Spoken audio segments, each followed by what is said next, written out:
Thomas and Jack. When the Fat Controller rewarded Thomas with his very own branch line, he built a little brown shed for him at the top station. Thomas liked his shed.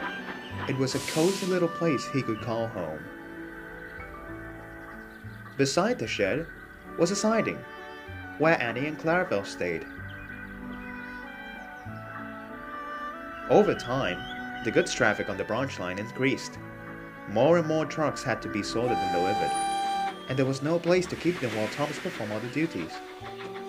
The Fat Controller decided to build some extra sidings at the station, so that it could have more space for the abundance of trucks. That way, he said, everything will be in place, and poor Thomas won't have so much of a hassle dealing with increased workload. Thomas was pleased by this, and couldn't wait for the new tracks to be laid down. "Tomorrow, Thomas," his driver said, "we'll shunt some trucks of building materials for the workmen." Thomas concurred. But the next morning, he woke up to find a small red tractor with a queer-looking thing at its front. Thomas was puzzled. He'd seen a tractor before, but not like this one. "Who are you?" "Oh, I'm Jack.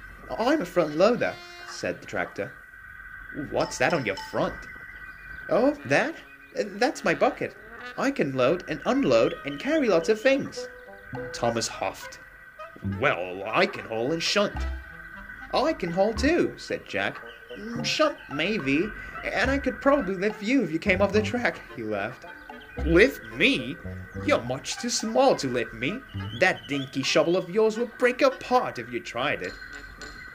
"We'll see about that," laughed Jack. Thomas looked away importantly. "What's he doing here anyway?" he asked his fireman. "Jack's here to help with the new sidings. They brought him to unload trucks, lay down materials, and some other important duties. He makes work more easy." "Nonsense," grumbled Thomas. "Nothing that the workmen and I couldn't do." "I'd like to see you try it," guffawed Jack. "Just you wait. I'm more useful than you'll ever be. The Fat Controller says so," and he steamed away to pull the morning train.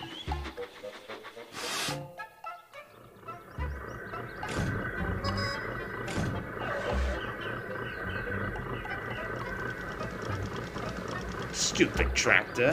Thinks he can work as hard as me. I'll show him. I'll show him." "Don't be jealous. Don't be jealous," chanted Annie and Clarabelle. The work on the sidings began, along with Thomas's jealousy. Every time Thomas got a chance to go and taunt Jack, or tried to work harder than him, Jack would just laugh and continue with his work. "I bet you couldn't lay tracks like this, huh?" "I could probably lay them down one way or another. And besides, you're not even the one laying them down." "But without me, you wouldn't have rails to put down to begin with." "Maybe so, but probably another engine would be able to bring them down in your absence." "Well, you... bother," Thomas muttered to himself indignantly. The work took some time. Jack and Thomas were kept night and day working hard to finish the sidings. Much to Thomas's frustration, he didn't want to work with the front loader one bit. "Tomorrow, lads, will be the last. Only a few finishing bits to complete the project," said the station master. Thomas was glad the work was almost done, but was more than glad that Jack was finally going away. The next morning, Thomas woke up excited. He shunted his coach to the platform for his morning train. "Only a few hours for you to go, Jack, and about time, too." Jack chuckled and ignored him. Thomas huffed and went to fill up with water before he departed. But he didn't notice that the points was heading in the wrong direction, to one of the unfinished sidings. "Whoa, Thomas! Thomas! Stop! Stop!" shouted Jack. "Whoa! What's happening?" Thomas crashed into a load of ballast and came off the track. "Bust my buffers! Help! Help!" he wailed pathetically. Jack rolled back to him and couldn't help but smile. "What's wrong, Thomas? Are you trying to lay ballast and spread it around like me? Well, It doesn't really suit you. We must get you back on track.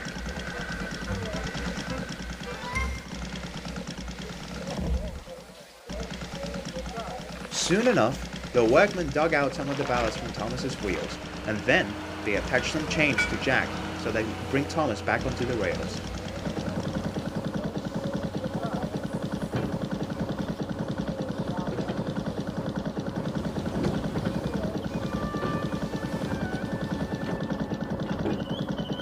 Thomas was abashed. He looked at his buffers and said, "Thank you, Jack, and I'm sorry for being so boastful and rude, but why did you help me?" Jack chuckled. "We all have our duties to perform, and are useful in our own ways, and you have an important job that I wouldn't be able of doing." Thomas looked at the platform, and then at Jack. He smiled broadly and blew his whistle in delight. When the sidings were finished, Jack stayed for a little while longer at the top station, cleaning up the remains of the project, and even shoveling coal in Thomas's bunker.